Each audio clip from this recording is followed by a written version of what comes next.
Hello. Welcome, everyone.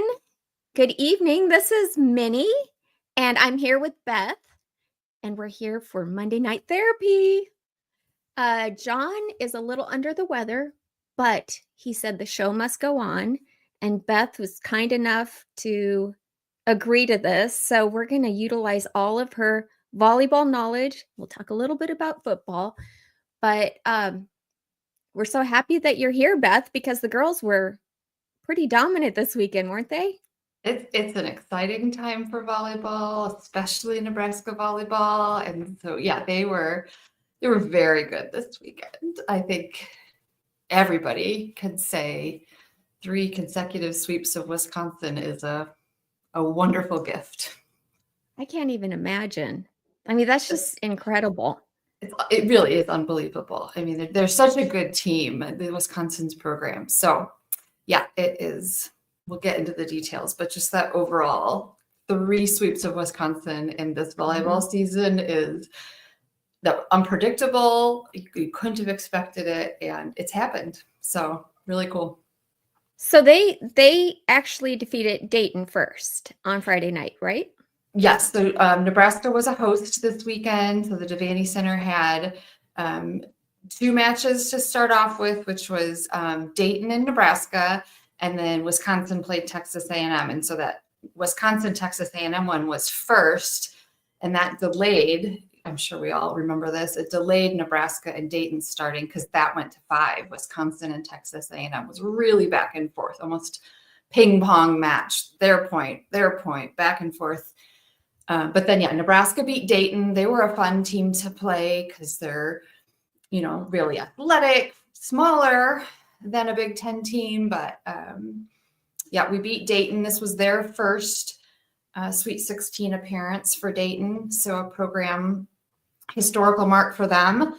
And I think they really felt special to play in Devaney, right? Like a moment for those women to play in front of almost 9,000 fans screaming and cheering for good volleyball. But then that led to the matchup of Nebraska and Wisconsin, which was Sunday night. Yeah. That's just incredible. So I saw some videos of what the Devaney Center actually looked like. That was insane. It just seemed like everybody there was just standing up, screaming as loud as they could. Yeah, the sound audio from that night sounds, and when you listen to the different announcers that have been there for multiple matches, big matches in the Devaney Center, I've never heard it like this before. I've never felt this amount of energy. I think the Devaney Center, every time I've ever been in there, it always has energy. It always feels like a pulse happening there. But they said that even this was beyond what they've ever experienced before. And I'm just going to compare it for a second because we've got another opponent coming up here. So then later, Penn State played in their home, which is Rec Hall, against Creighton. And so they had a snowstorm. We'll have a little bit of sympathy for them. So some of their fans might not have made it, but they had this cheer that they did time after time after time. But then that cheer ended and then it was just done. Like the cheering was over. And so I just thought, even that passionate Penn State crowd who knows volleyball too, that's not the same as the Devaney Center. It just wasn't. It wasn't. Wow. Yeah. Well, I'm going to try and show the NCAA tournament sheet, the bracket sheet. Okay. Hopefully we can read it. That way we can see who all we've defeated this far. Okay. Yes. Can you kind of read it? Let's see. We are at the bottom right-hand corner. Yeah. And so we just defeated Wisconsin. And like you said, Wisconsin defeated Texas A&M. Yeah. So it's been quite the road to get here. Yeah, so Nebraska is that bottom right line that we started off in round 1 when we played Florida A&M and also in the Devaney Center. And so that was a pretty quick one, but still good. And then our second round matchup was Miami. And we remember they were really athletic and had a little bit of international style play to them, some different types of shots. Mhm. Also in the Devaney Center the very next night. That was a back-to-back night Wow. match. Yeah, so, nice that they're a little bit faster. You get a bit more time of recovery, not as many swings for your hitters. And so then that same weekend, Baylor was hosting at their home, and that's how we started. That's where Dayton was the first weekend, and that's how we got to Dayton. Dayton beat Baylor, who was the 4 seed. Dayton was the 5 seed. And Mhm. that's how we got to Dayton this last weekend. And then Wisconsin, their path was Fairfield, Georgia Tech, who gave them a little bit of a fight. They took a set off of Wisconsin. And then Texas A&M took Wisconsin to 5 sets. And it was 15-13 in the 5th set. It was competitive to the very, very end. Wow. So yeah, I mean, Wisconsin had a nice tournament. I think, when you look back at the Nebraska-Wisconsin match, I think the Wisconsin block wasn't as big of a factor as it can be. And I think we give credit to the hitters being, wise and using Mhm. good shots against a really big block. That can become the problem for teams when they play Wisconsin is they're just getting blocked. And when they're not getting blocked, they're hitting so far away from the block that it's going out. And that didn't happen for Nebraska. There wasn't a large amount of those errors. And so, an error is both a hit out of bounds and a blocked ball. So if Harper Murray gets blocked, that's counted as a block for the opposing team. And it's also counted as an error against Harper. So, Oh. yeah, so those are errors on the stat sheet. We could debate, and I would have an opinion. They're not really errors if you're depending on the situation. But Yeah. and then I think the real credit, and I wrote about this as best I could, was the defense. Nebraska's defense. The offense wasn't rocketing out of this world. We were not shining in our offensive effort. But our defense was spectacular. And defense is both the block and then how that block works with the floor defense. And so, Lexi Rodriguez, just out of this world. She is phenomenal. And I think her name is in the hat for Player of the Year still. I think she put a statement down on the floor, right? She dug balls phenomenally in that match. And Lainey Choboy was pivotal too. Harper Murray played a ton of defense. Becca Alec was great in the front court on the block. So defense was the name of the game for Nebraska volleyball versus Wisconsin. It was great. Okay. Yeah. Okay. So I just wanted to go over, we are going to be playing Penn State, and then it's Pittsburgh versus Louisville, and we're all meeting in Louisville, Kentucky. So yes, this is it. The Final Four is in the KFC Yum Center in Louisville, Kentucky. And so 2 ACC teams, Pitt and Louisville, and 2 Big Ten teams, Penn State and Nebraska.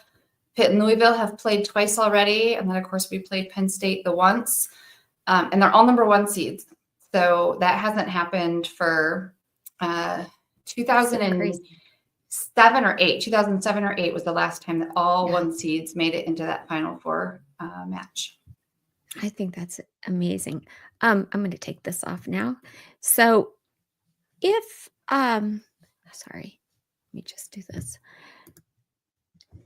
Okay, so we're playing against Penn State. We've already played against them once already, right? Yes, yeah, we didn't like the outcome. Yeah. So how much does the familiarity with the team actually come into play for the Final Four? I think it comes in a lot with the scouting report, as typically it's coaches leading the charge of that. Of course, the players are smart and they're watching film too. But I think that the biggest portion of previous opponents is that scouting report. And then, once you know what they're doing right now, because Penn State's added some different offensive plays, they've have a couple different serve receive looks since we saw them last. So once you know what they're doing, then we translate that into what we're going to do against them. I think once the match starts, you're playing somebody. And so whether you've played them again or you're playing them for the first time, I don't think it matters as much. I do think that you can make your adjustments faster though, right? You know, sometimes Anna Schmreck and her reach point, you see that in person and then you can make the adjustment no matter how much you practiced somebody reaching that high. In the match, you start making adjustments once you're seeing it. So we've seen all these players from Penn State. So I think the in-match adjustments happen just that much faster because we've seen the speed that Jess Merzick hits at. We see the way that Izzy Stark hits her second ball over the setter for Penn State. I don't think you compete any differently. I don't think you want to beat necessarily Penn State any different than another team. I think for a player at this stage of the game, winning the match against whoever is across the net is about moving forward for the trophy, you know, and if it's Penn State that we have to run through, then that's fine. Whatever color jersey they're wearing, that's who we run through. Okay. I agree. And then, okay, I better take a couple of comments. It says, let's see. Somebody said something. Oh, Paul Dalen. I like this comment. He said, Penn State is the new Wisconsin. Do you agree with that? Yeah, I think they're, I don't know if I'm going to replace either one of them. I think they're both rivals. I think they're both going to be atop of the Big Ten, you know, just below Nebraska, atop the Big Ten. But I think they're both opponents that we're always going to play through for a championship. They're going to attract good players and they're going to be at the top. So I'm not going to replace Wisconsin because I think they're going to be there too. But yeah, Penn State is top notch. Yes. Okay. So I love this question. It's a personal question. Linda Wilkins wants to know, Beth, do you still do push-ups when Navy beats Army? All right, Linda, I got the jab. So what I will just add, since I like volleyball, I know Navy beat Army in football, but Army beat Navy in volleyball. So that matters to me. I like watching the football and the march-ons and everything. I do push-ups, but not necessarily in cadence to the score anymore, Linda. You know, the cadets get down on the ground and they count out the score with their push-ups. But yeah. And most people know that are watching, but just in case you don't know, Beth was actually in the Army. She went to West Point. She played and coached volleyball there, right? Yep. So we have our own little Army expert, volleyball expert too. We don't talk about Army very much on here, but you know, we can have some No, good we fun about don't. an Army-Navy rivalry. That is fun. Okay, and then Linda also wants to know, how many digs is Lexi short of the record? Yeah, my count is 8, and she is in front of Justine Wong-Arantes. So all probability is that Lexi will earn the record and be the all-time digs leader for Nebraska in history of Nebraska volleyball. Oh my gosh. Isn't that amazing? I mean, because it's not just amazing that she'll hold the record. She holds the record when the people that have come before her are Olympians and gold medal Olympians, and you know, they're the best of the best. And so I sure hope this isn't the last time we're watching Lexi Rodriguez. I hope we see her in a USA jersey, and after that we see her in all of the professional jerseys. And she is really great. I know we know that. We watch her and we're in awe, but she's amazing at what she does. Okay, so I also look at them as characters.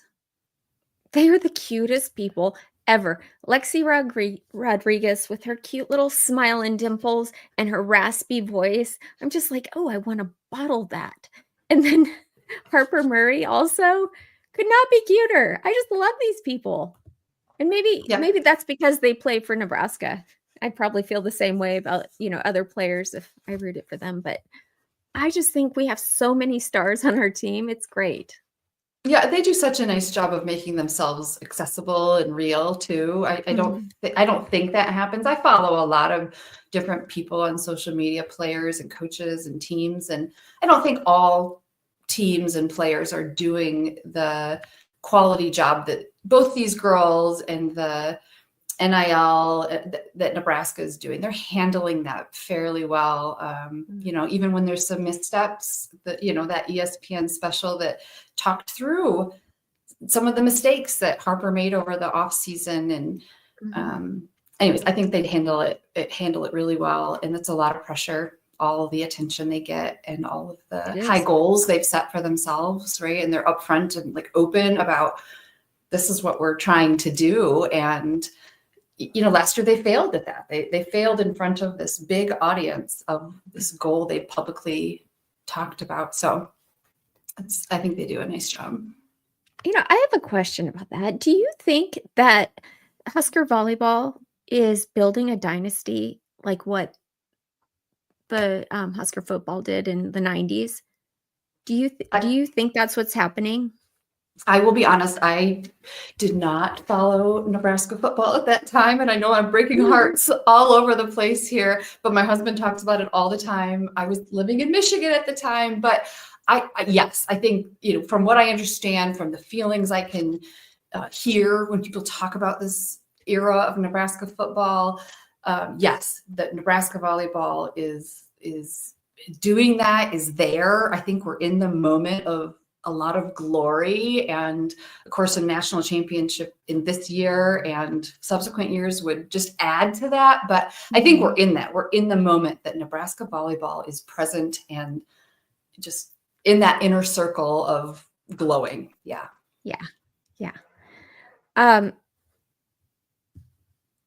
Hear this. That's a great question. Yeah. Yep. How about Charles Hollett wants to know, how about Taylor Landfair's play versus Wisconsin?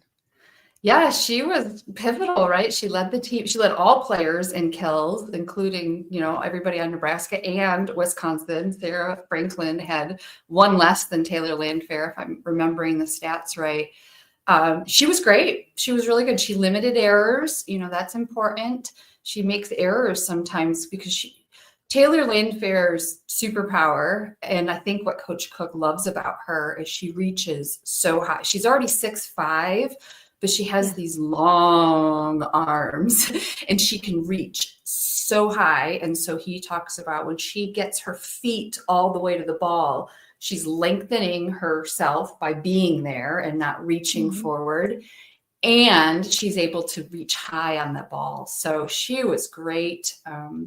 I think her upswing, Taylor Landfair's high points are really high. Her low points are medium. We don't love them, but yeah, she was a high point against Wisconsin. We needed her, right?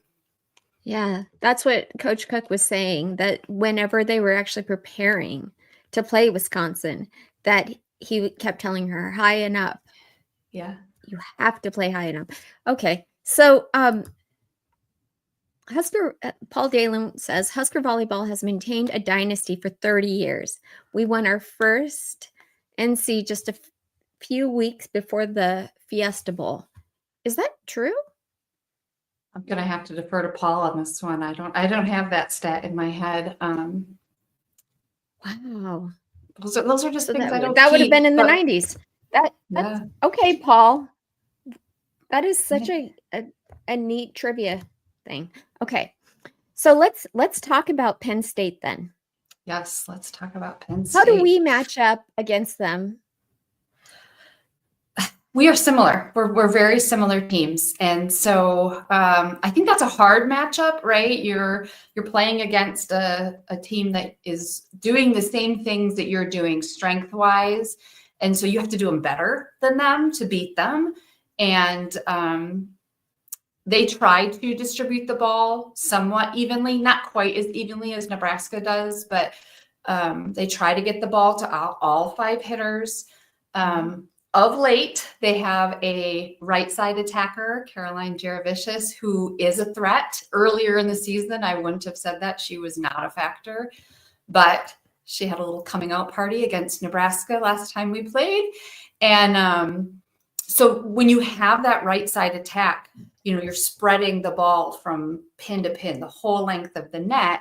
And that, of course, makes the blockers have to cover that whole length of the net. If you have a right side attacker who's just mediocre, she gets, 1/6 of the sets or something, you're spreading that, but you're not spreading it as stressfully. You're not having to go to that right side as much. So that Caroline Jaravicius is a factor, and she was a factor in Penn State's win over Creighton.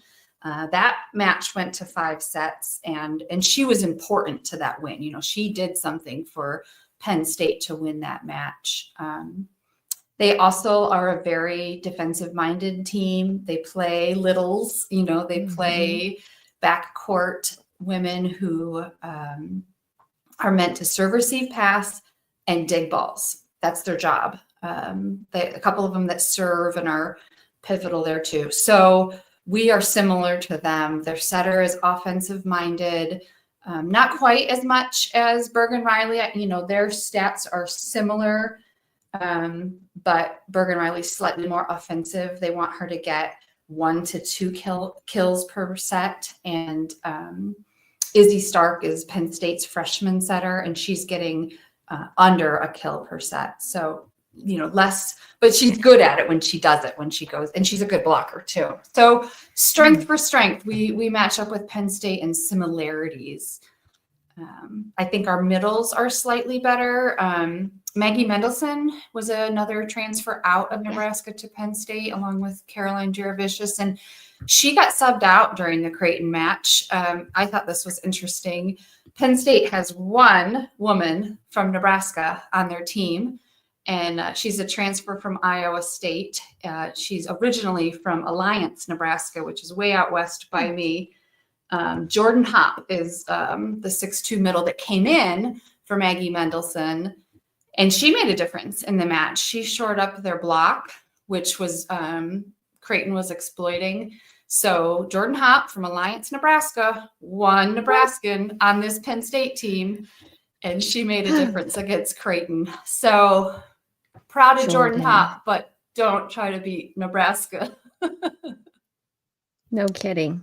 Yeah, I heard a lot of comments about that Creighton game. That people were like, I'm never rooting for Creighton, never, ever again. Just disappointed.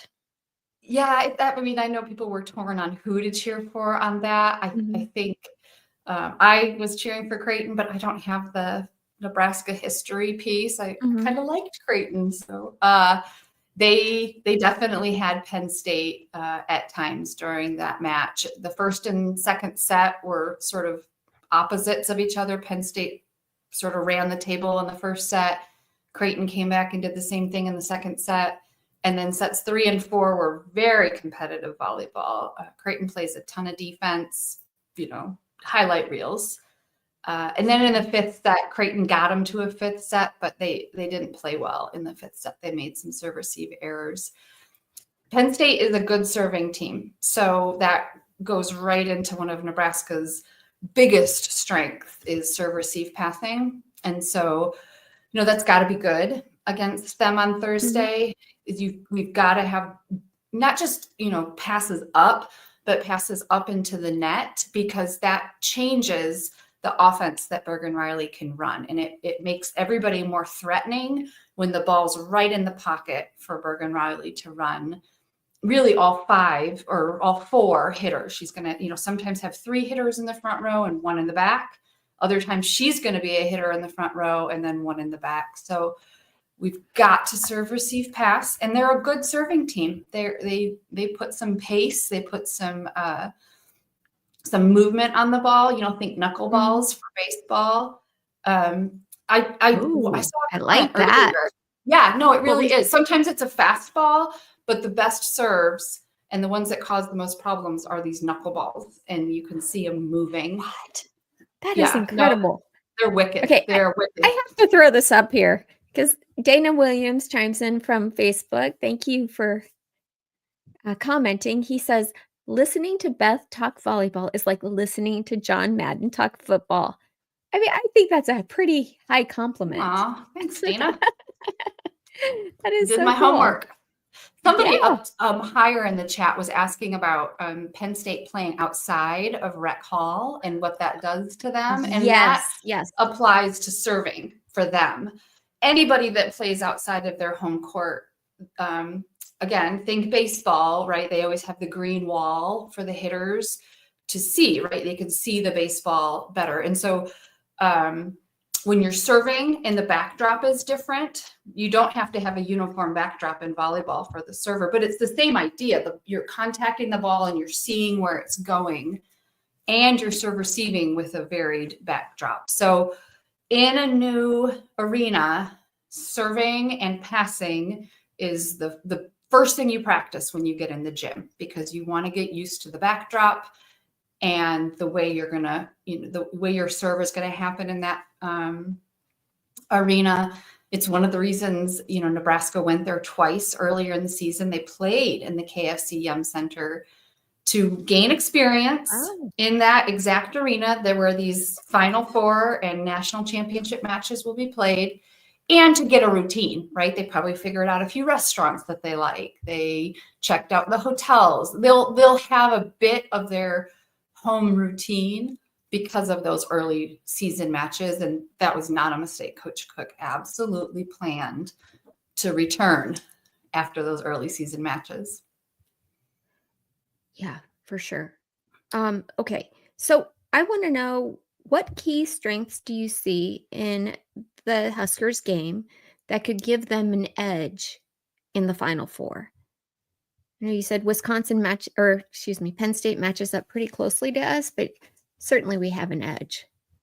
Yeah, I like our middles. I think our middles are consistently more offensive. Taylor Trammell is the normal starting middle along with Maggie Mendelson. And I think our middles are a strength above Penn State's for us.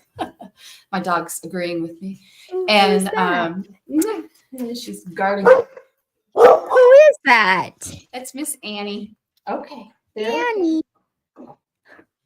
So I think our middles are an advantage. Yeah, she's my guard dog.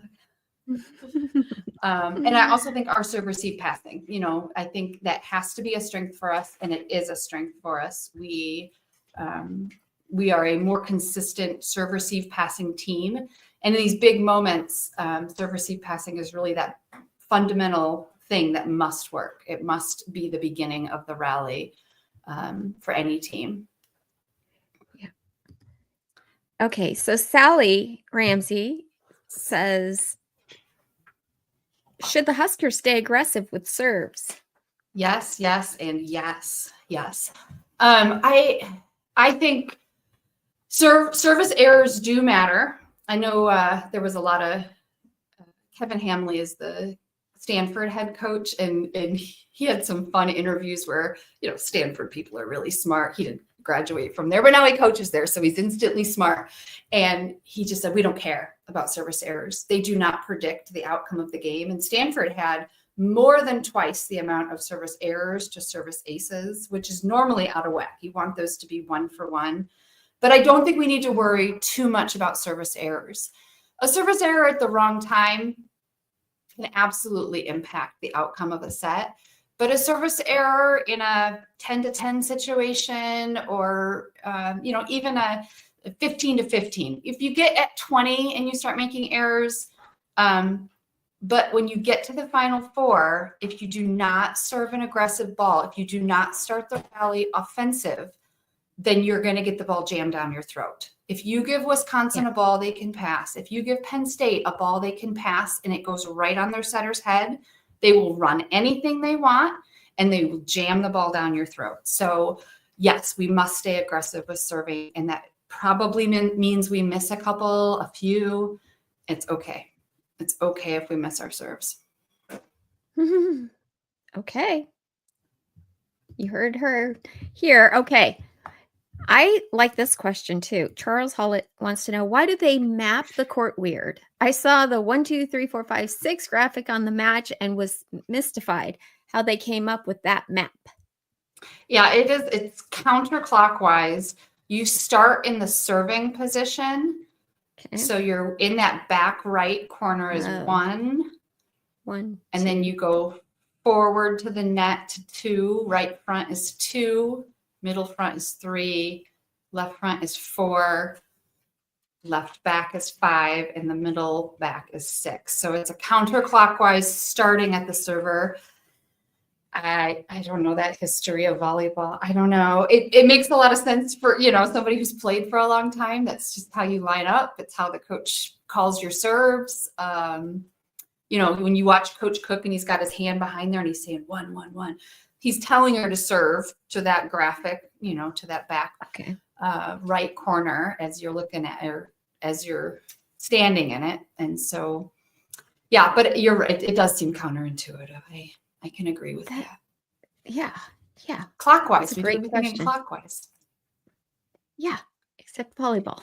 Okay. Yeah. Okay. So what adjustments do you think the Huskers need to make based on their performance in the earlier rounds? I know somebody said that they thought that Maggie Mendelson got benched last night. Yeah. So that was that Jordan Hop sub, the Alliance Nebraska girl. Maggie Mendelson got benched. I think she got benched because of her blocking. I don't think she was closing the Penn State block very well, and it was leaving, a hole between the two hitters' hands, so the two blockers' hands. So if my hands are here and then my partner's hand is like way over here, that's the hole, right? That's where the hitter wants to hit because the defense isn't there. They're supposed to go around where the block is. So Maggie got benched, I think, because of her block. The adjustment for Nebraska, the thing that they're working on and they're trying is Merritt Beeson getting going, making her offense in rhythm. Her offense, her attack depends a lot on the rhythm of her approach. And so the set being in front of her, so she reaches for it and isn't falling backwards, matters. It matters a lot. For some hitters, that adjustment is easier, or but her rhythm going forward really matters. And I think that's been off for a few matches now. And that I feel like that would be pivotal to get going. It would give us another option offensively. And when one more hitter, especially one on that right side that spreads out your offense, when she gets going, she makes the other side, the left side's even better because the hole in the block is there more often. That Maggie Mendelson choice of do I go left or do I go right is so hard. If they're both going, you make everybody better when your right side is a huge threat, which obviously Merritt can be, but she hasn't been recently. So that would be the adjustment I hope we get. Yeah. We need her to be a difference maker going forward. Yeah. And I think that comes with, Bergen Riley too. I think that that's a relationship. That's the timing of the set. So I'm saying Merritt Beeson's name, but it has as much to do with Bergen Riley as Merritt Beeson. So they're working on it. That's all season long. You hope that connection is there. It's a timing and it's a placement, and they both have to be there every time. Jeez. That's incredible. What do you know about the possible upcoming opponent then? Let's say, I'm not trying to get too far ahead, but we have the game, the match on Thursday. Yep. And then if we win, we go and play on Sunday. Is that right? Yep. Yeah. So Thursday is the national semifinal. And so Pitt and Louisville play first, and they are going to start at 5:30 Central Time. And then 30 minutes after that match, or around 8 o'clock, Nebraska and Penn State play. And so Pitt and Louisville have played twice already this season. Pitt's won both of them, the first time in 3 sets and the second time in 5 sets. So, Pitt looks really good. If you've had the TV on, they are a high-powered team. They have a woman named Olivia Babcock, probably the player of the year. I think Lexi's phenomenal. I think Bergen Riley's in the running, but Olivia Babcock is putting up numbers, and the player of the year vote has a lot to do with statistics. It's going to be announced on Friday, so that's before the championship match is played. So it's not necessarily from the championship team that this player is named. It has a lot to do with statistics throughout the whole season. So yeah, Pitt is powerful. And along with Olivia Babcock, they have Tori Stafford, another sophomore phenom. They're just physically gifted and athletic women that specifically Babcock sort of just take over matches. Kentucky was the last match for Pitt versus Kentucky, and Kentucky had them down like 22-18, and Babcock just started. She can score from the service line. She has a fastball serve. She can score from the backcourt, and she can score from the front court. So yeah, Olivia Babcock is pretty phenomenal. So, in that match, when Nebraska reaches the finals and they play against probably Pitt, anything can happen. I think it'll be competitive against Louisville and Pitt. Oregon had Pitt on the ropes. And so, we played Oregon. And if Oregon can have them on the ropes, then let's learn something from that. And how they did it was with really hard serving. They served those floater balls at them, and they made them miss on serve receive passing. And they put up a solid block, right? They took away some of the shots that Babcock and Stafford like to hit. And so blocking and serving was how Oregon did it. A ton of defense too. They just dug some balls, frustrated the hitters. So if Oregon can do it, we should learn from them. And when Nebraska sees Pitt in the finals, you take the heat. Babcock's going to get some kills, but you force some serve receive errors on them, and you put up a big block in front of them. And we know that our littles can dig out of this world. So you play to your strengths, you play to your defense, and you play to your serve receive passing. Nice. Yeah. So, this is a good question. Stephen from says, what's up with Merritt Beeson? Where has her play been all tournament? I mean, you were alluding to that earlier. Yeah. I think Merritt's been scoring, and when you can't do the thing that you normally do, when we watch her come in with that and then she scores that ball. She's got the line shot. She's got that really pretty cross court shot. Mm-hmm. She hasn't been able to do that. And for my eye, it's footwork, getting to the ball, but it's also the set that she's receiving and making sure that is consistently placed in front of her, which is leading her towards the net, right? If it gets behind her, now she's leaning back and the block's over here. So she's not able to see the block, which makes her more likely to potentially hit the block. So Merritt receiving a ball that leads her forward and keeps her in that rhythm is when she's best. So I think, her individual effort is the footwork and getting to the ball. And then the team dynamic effort is her and Bergen Riley getting that rhythm back, which I know they've talked about in press conferences. So they're not unaware that Merritt Beeson isn't producing the offense that she has been and is capable of. But that's a process, right? It's what's another wide receiver in football? I mean, that timing with the quarterback, you just work on it in reps, you work on it. But the game time situation, you don't control all the variables as far as where the block is. And so very true. Look at you tying in football to volleyball. Guys, I mean, come on. That was like seamless. That was really good. Really good. I know. Okay, I know my audience. I have to show this then. Paul Dalen says volleyball, he likes it more than football. Yeah. Okay, there's some of us. Okay. Paul Dalen also says, yes, in 1995 versus PSU, we got the natty for. And so I guess Joe says we got it for both volleyball and football in 1995. What a good year. Wow. I would love, what if that happens next year? I mean, we're going to lose 5 seniors, right? Yeah. We're losing 5 of them. We lose. And how does it look with the recruiting coming up? I don't know all the recruits very well. I know we have I'm good with like my eyes, but I know we have a setter. I know we have a right side. I think there's a middle and another DS. I know, I think we have Nebraska DS.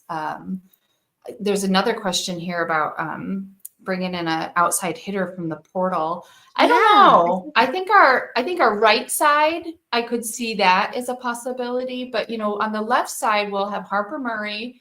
Taylor Landfair comes back for another year. And then Skylar Pierce is a redshirt freshman this year. So I think our outside feels like a nice balance in 3. But the right side, I think we could use potentially somebody with some experience over there. We will lose Merritt Beeson as a senior, Lexi Rodriguez. That one kind of hurts. They all do, but Lexi's fun to watch, and she's been here for so long. Kennedy Orr is a senior. Layla Blackwell, the transfer for the middle, is a senior, and Lindsay Krause is a graduate senior. So those 5 leave the program as players, and so I think having a freshman middle feels okay, playing behind Rebecca and Andy Jackson. So new freshman comes in, she learns the ropes, she practices a lot. But having a freshman right side, I don't know how good she is. I mean, she's great, but I could see where they would potentially bring in a transfer on the right side. Yeah. I heard that there's quite a few Huskers that are actually traveling to Kentucky for this, that it's basically a sold out city at this point. Yeah, the arena is sold out for sure. I have no idea the distribution of it, but I mean, every arena Nebraska's played in this whole season has been red, and I know Louisville's red too, but Nebraska red. So I believe it. I know a few folks from around me and in my brackets and friends that are going. So fly into Louisville. Someday Nice. I'll just travel around and watch volleyball. That'll be somehow I'll get that to work for me. Get John to do it. Pay for your traveling expenses. Did you want to add anything about the Final Four going up? Is there anything that we didn't cover? So much good stuff. I think we got it all. I think this tournament has been phenomenal. I've watched a ton of games. I think the difference that I'm seeing is when teams are able to make adjustments during the match, they give themselves a chance to win, right? It's a high level of execution when they come in with a game plan, they've practiced the game plan, but when something needs to modify, they're able to do it. And Jordan Larson had a great quote. She goes, on the national team, on the U.S. Olympic team, we describe it as who can pick the lock first, who can figure out what the other team is doing to them and use that to their advantage or do something different, and who can pick the lock first and break into the win, to the safe. So the teams that are doing that are clearly the teams that are winning and getting to this point where we have 4 teams left, 3 matches until a national championship is complete. Really, it's been a great tournament. Obviously, Nebraska winning has helped that. Yeah. When was the last time that we won a national championship? Oh, I fumble on this question every time, Minnie, because wasn't it 2017? And I think it was in Omaha in 2017. Okay. But somebody that is much better at retaining stats than I am. I can retain a lot of stats, but these years, you do for me. You do so good. Oh my gosh.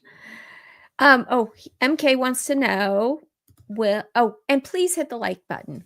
Thank you. He wants to know, will Louisville or Nebraska have more fans there, and how will we tell? This is a good question.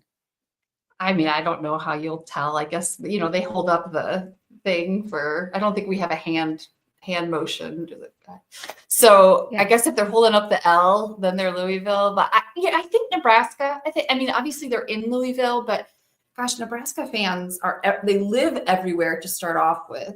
and then they travel everywhere, to support. So yeah, I think Nebraska will, and I think Louisville fans will be Nebraska fans in the semifinals. They'll stay and watch us play Penn State, and they'll cheer for us. Maybe Pitt fans will cheer against us.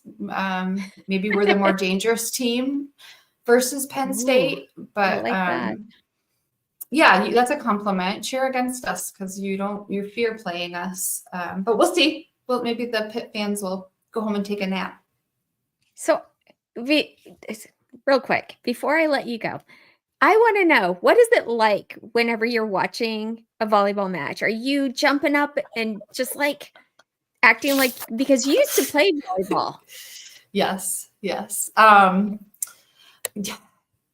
I can keep my cool and just watch, then I'm just a regular fan. But there's times that, go, go, go, go, go. Oh, come on. My leg is kicking, I can be a very vocal watcher when I'm into it. I was, like I said, cheering for Creighton against Penn State, and it didn't matter in the end who we played. It would be a tough matchup on either school, but I was pretty vocal watching Creighton because they made some errors that I wanted them to undo or change. So I bet it's fun. I enjoy it. Yeah. 4 kids that are all there cheering with you. Yeah. I think they love it. Well, Beth, you know how we talked about the football stuff a little earlier, and you're worried about having to contribute? We have somebody here with us all right, that will contribute. That will be better for everybody. If you want to stay or go, it's totally up to you. But we have Greg. Oh, Greg's here. I don't want to steal Greg's thunder. Greg, I'm sorry. I can't give you an introduction like you give. Greg has 0 thunder. Let's just start there. Beth, how are we doing? Yeah, I'm good. I'm always fired up at the end of these. I feel like I'm ready to go play a match, but we had to wait till Thursday. Thursday's game time. I know the volleyball conversation, which rightfully so, leading off, but kind of winding down. Did you ever, in your wildest imagination, think that we would sweep Wisconsin 3 times in one season? No, that is still unbelievable. It seems a little bit surreal. Someone's telling me a story. They're such a good program. They have so much talent on their team. I think, Jalen Reyes is an excellent scouting coach. He really can see what's going on and then decide what to do with our team to work against that. I think the scouting report has been great every time we've played them. And then the women on the court are just executing it at a high level. They're throwing wrenches into Wisconsin's plan, and then executing what we planned to do well. And Wisconsin has not been able to make those mid-match adjustments, which they typically are. That's why the sweeps are surprising. Both teams are really talented. Both teams have the ability to score points, right? Like, I can produce kills. Nebraska scores, they earn, 17 to 18 of their points per set. But Wisconsin is typically able to adjust to things and then stop you from scoring in the way that you have been. And they weren't this year. And so, yeah, that's surreal. 3 sweeps of Wisconsin in one season. We'll take it. Now, it's going to be in the semifinals, the Final Four. It's Nebraska, Penn State, correct? Yes. And how validating would it feel to get that all-important win back when it really matters?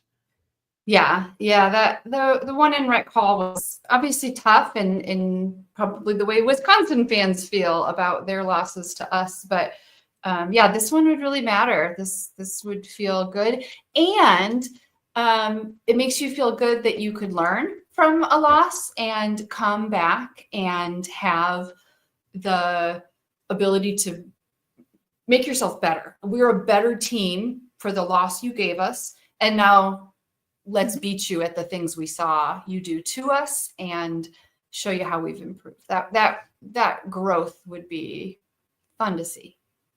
2 matches away from a national championship, Penn State and the winner of Pitt and Louisville.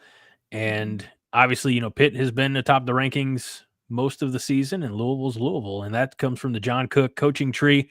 And it's going to be a wild time in Louisville here this weekend. And as Nebraska fans, we're all here for it. And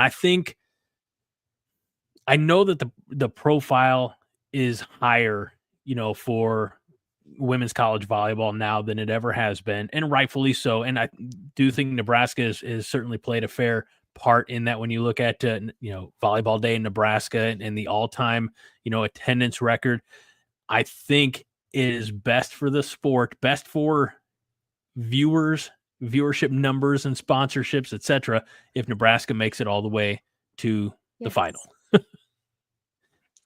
I mean, Nebraska is a great fan base. Probably in football, Penn State is a great fan base. I was looking at the numbers the other day, and Penn State's rec hall only holds about 3,300 people. It's an old recreation hall, so they fill it. But I think the fan base for Nebraska is really good. And then there's different strengths for Pitt and Louisville. Obviously, Louisville's in Louisville, so that's a lot of fans. But if you think about Pitt on the national TV watching stage, they are physically phenomenal to watch. You can see they had Ben Roethlisberger in the crowd. He's a Pitt fan, and he brings his kids to the Pitt home games, and he's commenting about how athletic these young women are. And Olivia Babcock and Tori Stafford are Andy Jackson athletic, with a few more skills. They've got jump serves from the back service line. They have back row attacks. So their physical gifts and talents and what they've worked on through their career, I think Pitt on a TV in random house in Indiana impresses a TV audience. But Louisville's at home, so they're going to bring a lot of fans too. But I think Pitt would fill the stands as well. So Pitt, Nebraska is where I would go with this matchup. But Danny Busboom Kelly against John Cook would make a lot of volleyball fans happy. That'd be a great story. Now, this last question I have for you, or at least next, probably last, running out of good ones, and that's to say that any of them are good.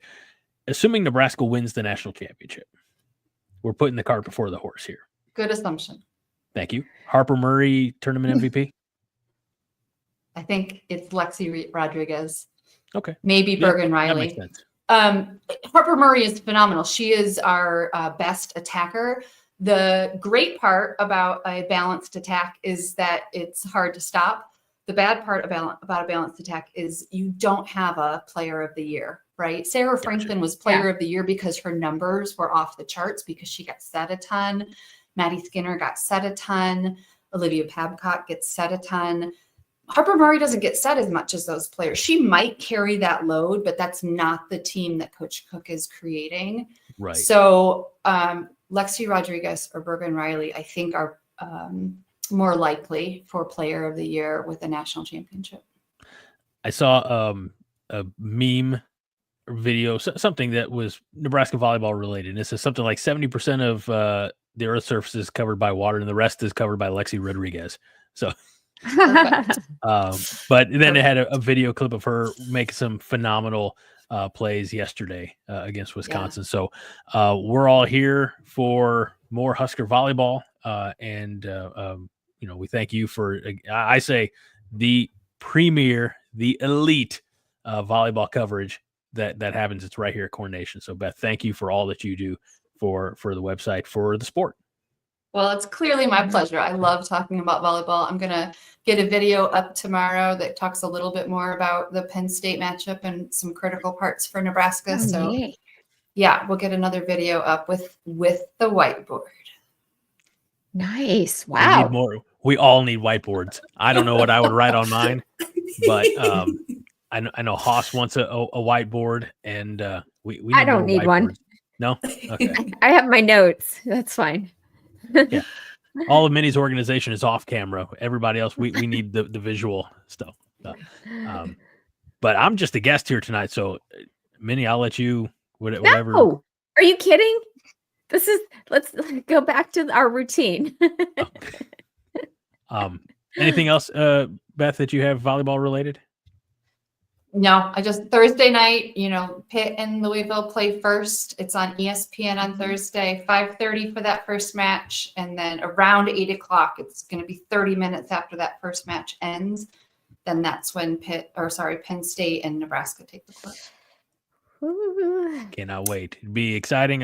We're going to have such down viewership here Thursday night for the 5 Heart. It's going to be a barren wasteland, a frozen tundra of audience as everybody's going to be tuning in to watch Nebraska volleyball. You just do both. You just do both. I have one screen. I'm only coordinated, focused enough for one screen in front of me. And that's not true. We definitely see you flipping through screens. All right. Thank you so much, Beth. Thank you again. And yes, Beth, thank you. Go Big Red. Yeah, go Big Red. Okay. I'll remove you. Bye. Okay, guys, you have no idea. I just texted Greg and said, hey, by the way, if you are free, you're welcome to join because we still have football stuff we wanted to talk about. And everyone is saying, hello, Craig. I don't get the Craig part. But Justin Raji, Beetle B. What is it? Oh, for Craig. So Josh, BFOTS Josh, when he's being funny, he calls me Craig. And so he calls me Craig all the time. And so does Fred Sacco. But MK calls you Greg. Thank you for showing up for us.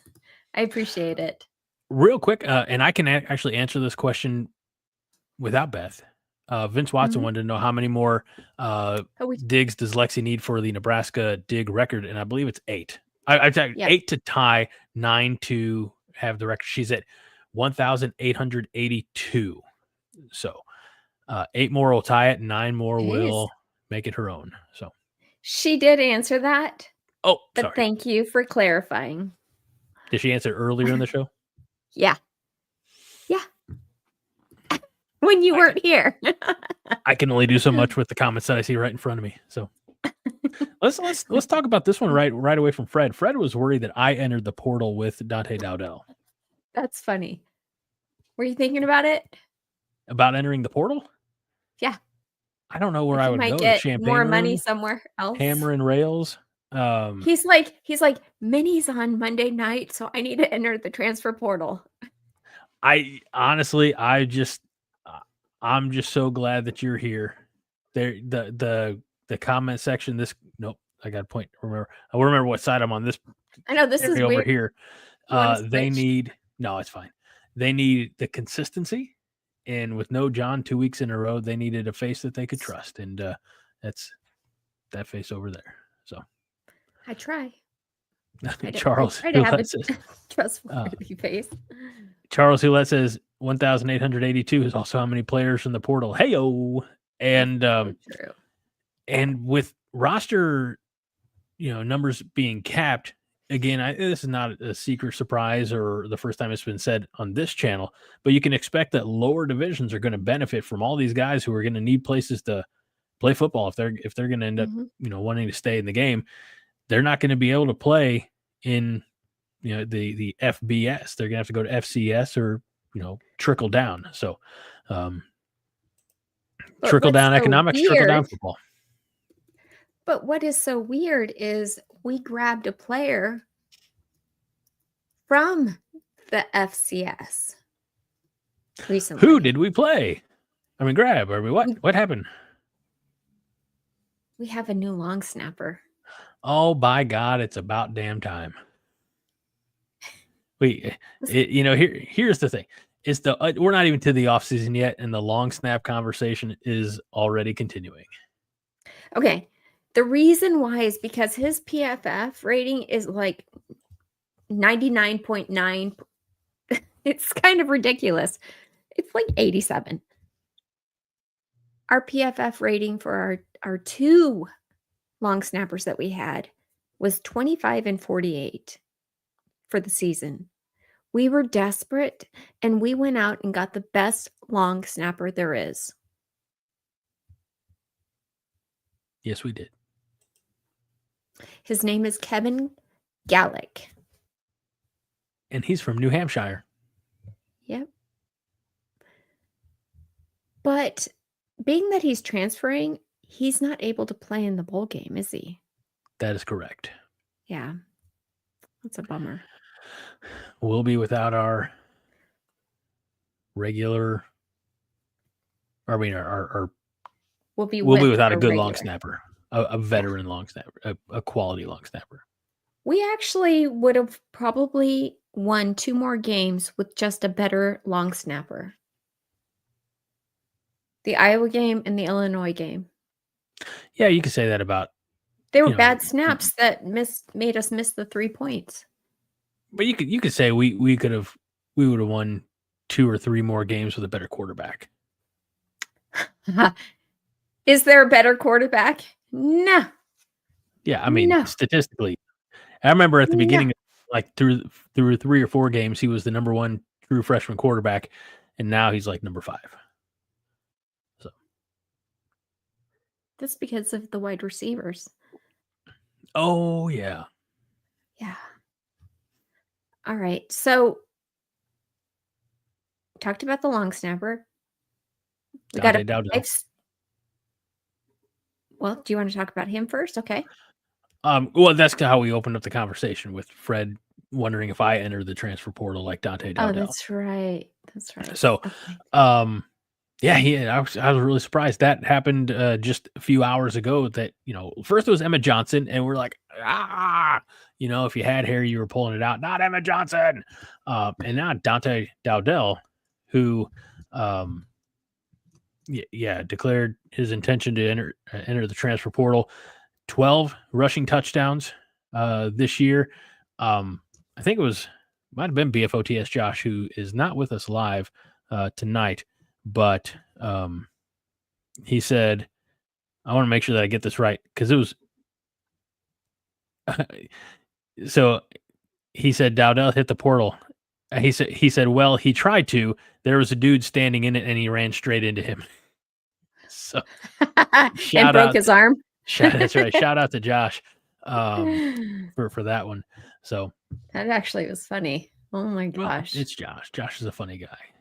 Okay. So, since Josh is bringing this up, let's talk about that for a second. All this portal stuff makes you wonder. Rule said he was not going to utilize the portal as much, that he wanted to build his roster off of kids from Nebraska and develop them.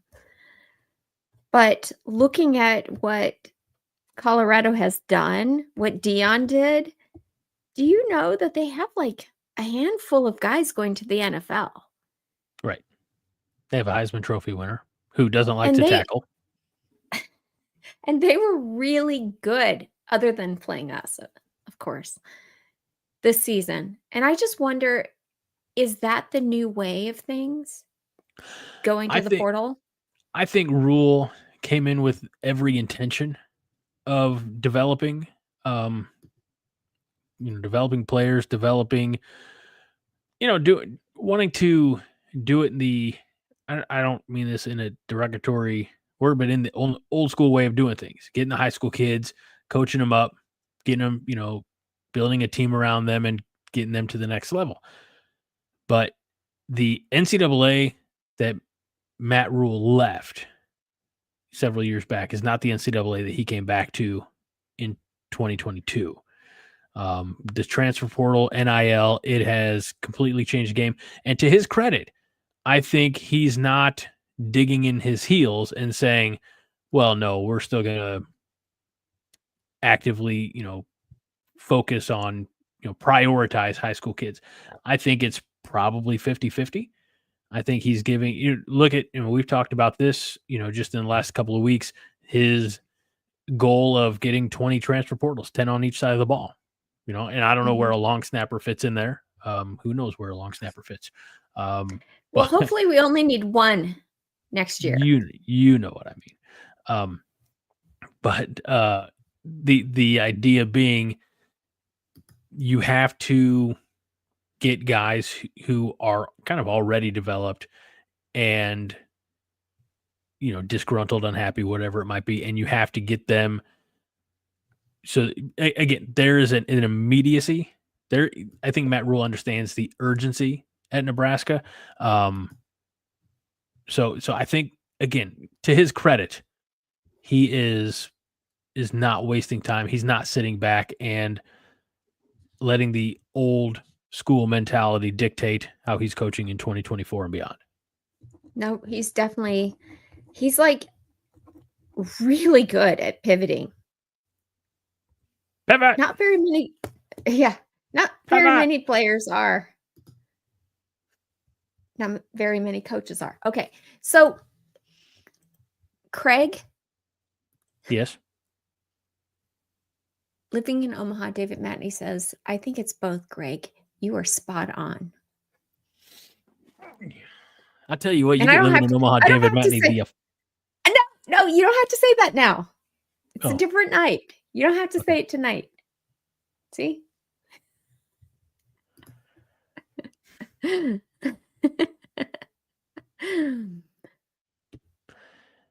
It's just eating me alive not to finish that, right? I know. And it really bothers you when I don't.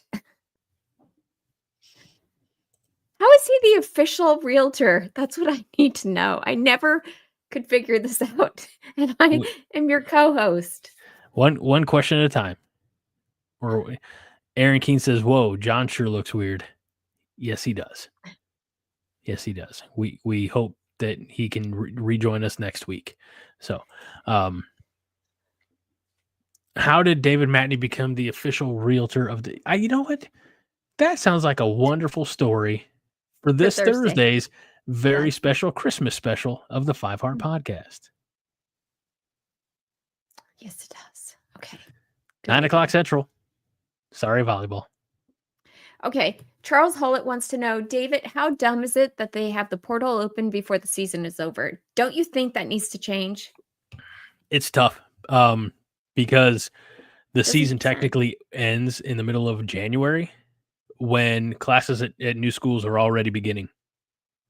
So ideally you have to be enrolled at the school to be able to be on the football team. So and a lot of that is playoff expansion. A lot of that is all the outside money that is in the game of college football right now. I don't disagree. I think it's dumb that you have the ability. Somebody said, I think I started the comment. Let me see if I can. David, living in Omaha, David Matney said, at some point with everyone entering the portal, who exactly is going to be in a bowl game? Marshall bowed out of their bowl game because their coach left and 25 players entered the transfer portal. So, that sucks for the rest of the players who wanted to be, part of the thundering herd, honestly. There's no right way to go about it, honestly. It sucks. I agree wholeheartedly. It sucks. It does. And they need to make an adjustment for that. There needs to be some sort of change. I just don't know, again, because if you wait till the season's over, then you're into mid to late January. I mean, I'd have to look to see exactly when the college football championship is scheduled to be played. And we only greggle things on Thursdays, so I can't look that up. But again, let's assume mid-January, but by then classes have started at these other schools. So you can't, if you may be on the national championship team and, upset about your playing time or chasing the bag, as some people, mentioned that in the comments here. Whatever the circumstances are, if you can't leave until mid-January, then you can't enroll at new school and at least be a part of spring practice. Essentially then you're sitting out the only way they do it is if they say, all right, the transfer portal's only open until, from middle of May to the beginning of July or whatever that might be. But then you have guys who, will find a way to unenroll at one school, and because they miss out on all the spring football. So there's no, if it were a perfect system, everybody be happy, but it's never going to be a perfect system. It's exceptionally flawed. Exceptionally. There needs to be so many changes made, I think. Okay, so Vince Watson wants to know, did John have a bad round of Botox and he's too ashamed to show his face because he looks like Ryan Day? I think he means because Ryan Day has those eyebrows that arch. Yeah. That looks like Vincent Price almost. Like, no. Well, John needs Botox. That's the problem. He does for his migraines. Yes, his Botox is wearing off. So he's had some migraines lately, and he asked because he wanted to make sure we talked about volleyball tonight. But there's also so much going on with football. We did get a 5-star recruit, Williams Noarni. Remember on Thursday night, we were not quite sure if he was committed. We confirmed that. Okay, we did confirm, but we went back and forth for a little bit. And I just want to say, now we have William Noarni. Williams Noarni. Better learn. Noarni.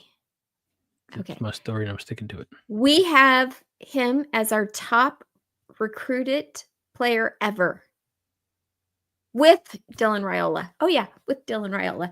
0.996 is their rating. Interesting. I didn't know. I didn't know Dylan was rated that high. Well, now you know. I'm surprised you didn't. You surprised I never shared that with you. You think on this show I would? No, I'm kidding. I was more anyway. Okay. All right. Where are we going to next, boss? That's it. Oh, do you want to actually talk about? Aaron Keene says John Wilkes Booth is available in the portal for 5 Heart Theater. I heard. Do you want to talk about Thursday? Let people know. I feel it's very odd. I feel it's very odd that that's the one. I mean, there were other 5 Heart Theater comments that you could, but you used the one that puts somebody in harm potentially. And what am I supposed to say? Am I supposed to hobble off the stage after I shot 6 Semper Tyrannis? No. Greg went rogue. Him and somebody else went rogue. We talked about this on Thursday. Yes. And they discussed 5 Heart Theater without me. So we will see if it's better than what I would do.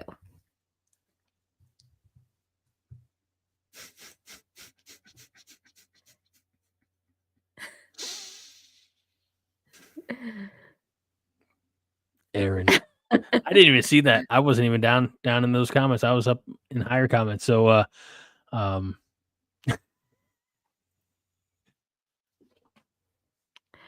Fred wants a surprise on Thursday. He doesn't want it to spoil. Okay. I'm not going to spoil it. I don't think it's going to be that good anyways. Just kidding. Okay. I'm kidding. I love all theater. Mr. Matney, could you do me a favor at your earliest convenience and send me over an email at my regular email, HOOCH3600 @gmail. I have a favor I need to ask of you, sir. That's 5 Heart related. So at your convenience. Linda says, good night, Minnie and Greg. Great show tonight. You can thank Minnie and Beth. All I've done in the last 15 minutes is muck up the works. So good night, Linda. All right. What other comments do we have here? 5 Heart Theater is going to be a lot of fun. Don't you worry. We got special guests, cameos. It's going to be one for the ages. Dowdell and Portal, lame. Hate the portal. Hate. What did they do before the portal? In ancient times. And they stayed at the school that they went to initially, realistically. I mean, Dante Dowdell would have stayed at Oregon. Yeah. And never played. Well, eventually, probably. And Fred Sacker says they had loyalty. Yep. So, And again, it's a different part of me. Look, I see it both ways. I'm not playing both sides of it, but I see the fans want loyalty because we become attached to these players, whether it's Dante Dodell or whomever. When we thought Emmett Johnson was leaving, Rome was burning. But I also understand that some of these guys, maybe they have to chase the bag. Maybe, and especially if you're a running back, you never know when one bad hit is going to blow out your knee. Got to get paid, and I hate saying that. I feel like that's definitely a new, as crazy as like it's a new way of looking at things. I also, one of the things that I remember from the 1990s, Emmitt Smith, the multi-time Super Bowl champion. He was a Florida Gator before that. And I just remember, and I was on ESPN or some story, this is pre-internet. He's a Super Bowl winning, running back, and he got his degree from the University of Florida. Yeah. I think maybe part of the problem is that we emphasize so much the athlete part of student athletes and not the student part, that if a guy blows his knee out, he doesn't necessarily have a whole lot to fall back on. And whether they're in college or whether it's, I haven't seen the clip, but the wide receiver yesterday from Miami Dolphins, who it was unnecessary roughness or targeting, whatever it might have been, and then his head bounced off the turf as well. I mean, that's the way they said that his fist clenched up at impact. Yeah. That's a sign of it's a body's response to severe trauma. So that guy might never play football again. I have no idea. I mean, a lot of crazy things happen in the Miami Dolphins organization. Otherwise, Tua Tagovailoa or whatever wouldn't be playing football anymore. Yeah. There's no plan B for a lot of these guys, and that's the biggest shame, I think. That is true. That's so true. Okay. Lots of comments on just this one little topic. Okay. Fred Sacco says, I get the players can be screwed over when a coach leaves for more money, but this is just ridiculous. Needs to be a cap or some guardrails with the portal. I think that actually makes sense. There needs to be a cap. Like, you can't transfer more. Right now, you can transfer 8 times. Yeah. And it used to be, I think somebody said, what did they do before? If you transferred, you had to sit out a year. And now you don't have to. The problem I don't really like that idea. I don't like the transfer eight times either. I think because you had, what was it? Luke McCaffrey transferred to, was it Louisville or Cincinnati or something? I think Louisville, and was there 2 weeks and then transferred down to Rice. Like that was silly. The problem is it's really difficult, I think, now that it's the Wild West, to rein that in, to put any restrictions on, any guardrails. There was no plan for this. I think college football never wanted this, from the, not the establishment standpoint, but the high money, the decision making, they never really wanted this. And so they never planned for it. And now that it's happening, they're like, shit. Yeah. Vince Watson says they can't put a cap on NIL because of the way that they created it. Mr. Raji says creates a problem. Yeah, and Justin says, let's not put it all on the players. The adults that created this system did a piss poor job.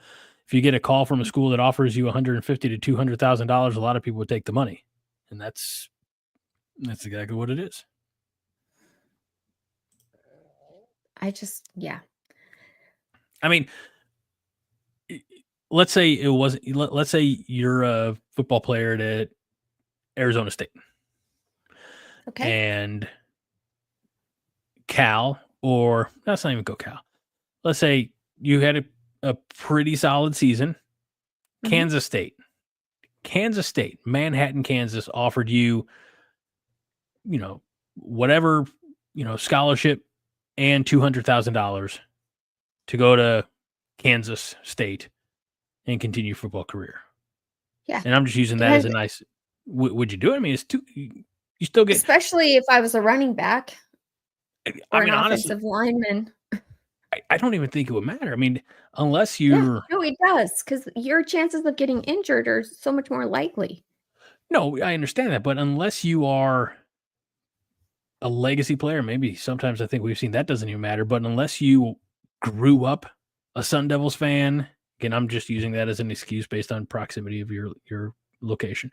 But unless you like died in the wool, Arizona State, it's in your blood, and you want to be a Sun Devil, go wherever the money took you, right? I mean, that's why I think You don't necessarily, because we have a 5-star quarterback on our roster that didn't do that. He wanted to come to Nebraska to play for what the dynasty was. and to bring it all the back. money that he's making too. Oh, he's making money. But he's not, I don't know if he's making as much as he could. And he certainly, the problem is that we need to make sure that we get good wide receivers for him to throw to. What? I'm just this one. I didn't necessarily need to read it, but I wanted people, the viewer, to read this one. This is a Fred Sacco comment. So, since we used Kansas State, Manhattan, Kansas as an example there, so I don't. $200,000 is $200,000, whether you get in a lump sum or you get it $50,000 a year over 4 years or whatever it is. Okay, I agree. That's true. Okay, so we could debate this all night. Apparently, greater minds have. But MK wants to know. Okay, pretty good minds have. MK wants to know, how's anyone getting a degree with multiple transfers? They aren't, but like Cam Taylor-Britt came back. He's in the NFL. He came back and finished his final credits so that he could get a degree. Did he? I'm trying to think. Was that back in the spring, or was that like? Yeah, that's what I thought. Yeah. Mm-hmm. And whether it's CTB or like, kudos to anybody. Honestly, anybody who finishes off. Like, I don't have a. This is going to surprise a lot of people out there. I don't have a 4-year degree from college. I got an associate's and then I started working. And everybody's path is different. I'm not advocating for or against colleges. They have their place. And I also see the value in, going and learning a trade. Big value in learning a trade, because like AI ain't going to go flush your sewer line, AI is not going to go frame your house. So AI can do a lot of things, but they're This not going to went way south. AI could replace you, Greg. Okay.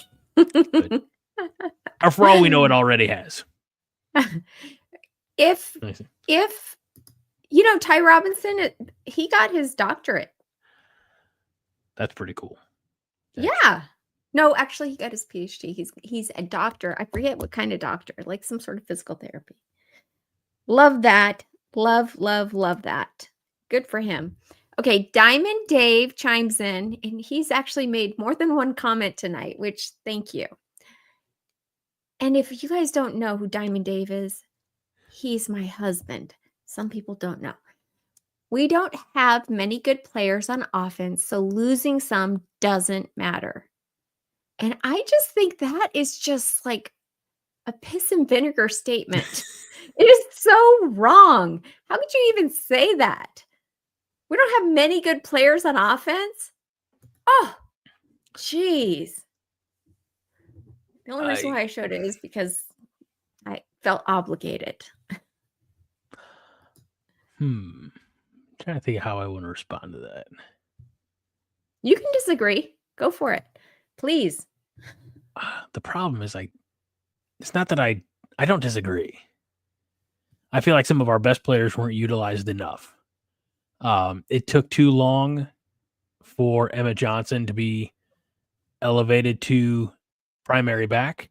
I think we didn't, while he had a tremendous freshman year, I think we probably could have done more with Ja'Cory Barney Jr.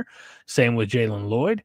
And if you want to go down this particular rabbit hole, possibly Malachi Coleman. I'm so far outside of the Malachi Coleman situation. Like, I've not read his book. I don't really know his history. And I don't know why it didn't work in Lincoln, especially after Matt Rule really exhausted every opportunity just to get him to commit, get him to sign and to wear the end for 2 seasons. All that being said, there are going to be better receivers than Jamal Banks and Isaiah Nayor. We didn't really even see Isaiah Garcia Castaneda as a receiver this year until I think maybe the Iowa game. The best talent wasn't utilized enough. Nate Borkacher, Janiron Bonner. Really interesting to see what happens with Carter Nelson next year. And not that I mean anything funny, in the offseason as far as him leaving, but can he be properly utilized truly in a Dana Holgorsen offense? We have new wide receivers, a new wide receiver coach. I mean, I hate saying that anybody out there is not doing a good job, because I'm not their supervisor, but it didn't look to me like the wide receivers were able to get open. And all of a sudden, when Dana Holgorsen started helping our offense, they're able to get open. How does that work? And I was looking at the video from our new wide receivers coach practicing with the guys.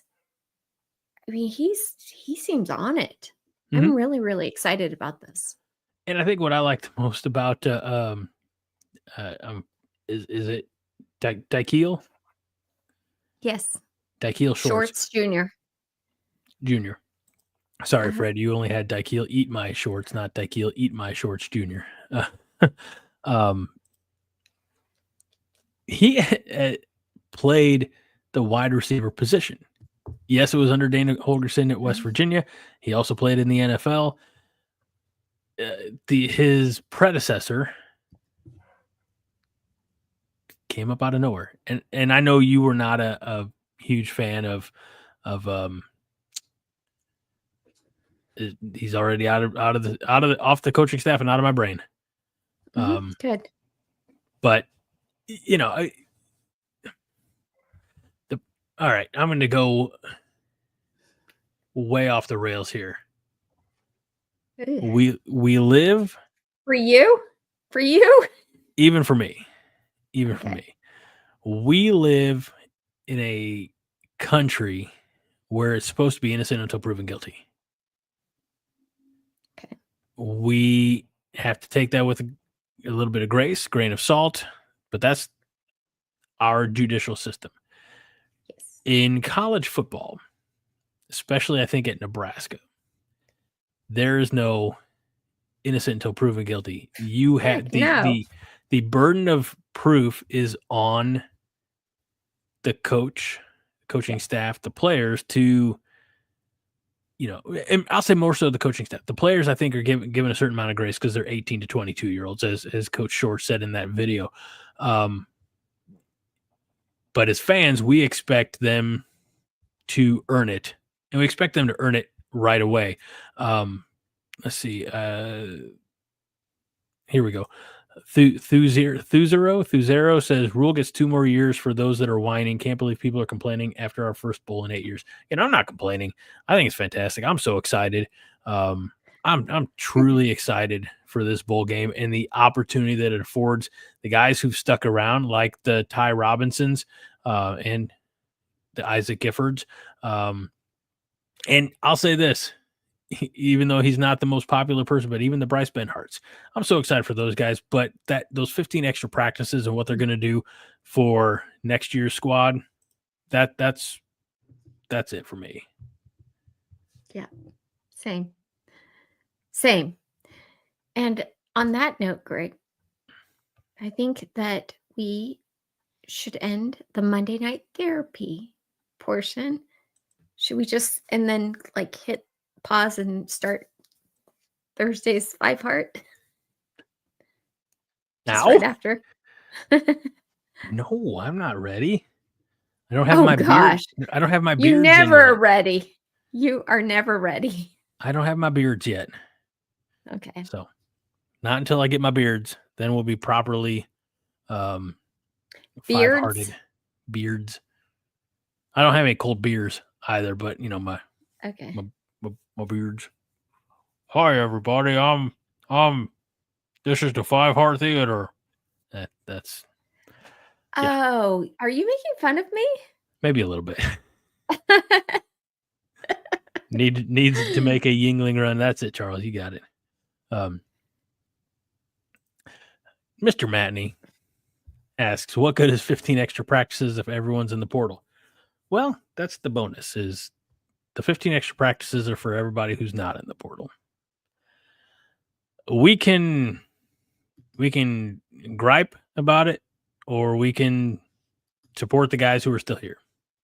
And I'm not saying that any of the guys who entered the transfer portal were toxic, and not that I don't care to use that or overuse that term toxic, but I'm not saying they were negative locker room influences. I've never heard that report by anybody. But at the end of the day, we support the guys who want to wear the scarlet and cream, and for those who want to test the waters elsewhere, wish them a measure of luck or success that we feel comfortable. That varies, fan to fan.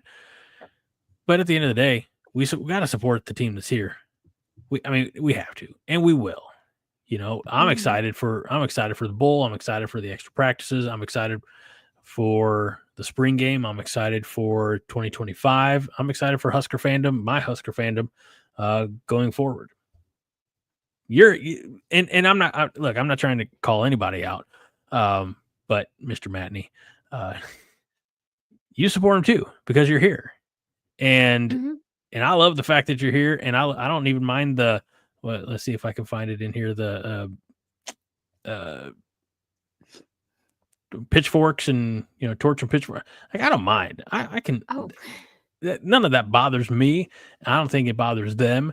But at the end of the day, like, we're here because we're Husker fans. Like, the reason anybody sticks around for an hour and a half plus on a Monday night, or 2.5 hours on a Tuesday night, or a couple hours on Thursday night, or whatever Sunday night brings us, we're all here for the same reason. It's this community that has been built of Husker fans who get together. Yeah, sometimes we gripe and complain, and we're allowed to do that. But at the end of the day, at the end of the show, we're all Husker fans, and we all stand together in all kinds of weather. So it was rainy this morning. The sun did come out, and the sun will come out tomorrow. Good. Bet your bottom dollar. Oh, that tomorrow. Gosh. How many sayings can you There'll be fit sun. into this? Did you even take a breath during that whole thing? No, but I need a drink of water. I do like how Aaron King nicknames you Greg Silver Lining Mahachko, because you were like getting quite a few nicknames lately. Yeah, that's fine. So, but Silver Lining, I would never put Silver Lining with you ever. Okay. Moving on. Let's see. Wade says that 15 practice helped see where the players who are going to be here next year are at, how much muscle, skill, knowledge, etc. needs improved. Yeah, it's I don't want to say it's a litmus test, but it's a good Oh, the damn phrase went right through my brain. Oh, good. So, no, Wade, completely agree. Thank you. Mhm. And Aaron And- Keene is feeling benevolent tonight, Oh, very nice. which is fine because sometimes, Aaron, you feel malevolent. So I appreciate the fact that you feel benevolent tonight. Same. Okay. Well, Greg, we are not going to do this to John. It's an hour and a half, so I don't know how to end this. But Oh, we end it like the Waltons. You ever watch the Waltons back when you were a kid? yeah. Good night, Yeah. John boy. Okay. Good night. All right. That's it for Monday Night Therapy.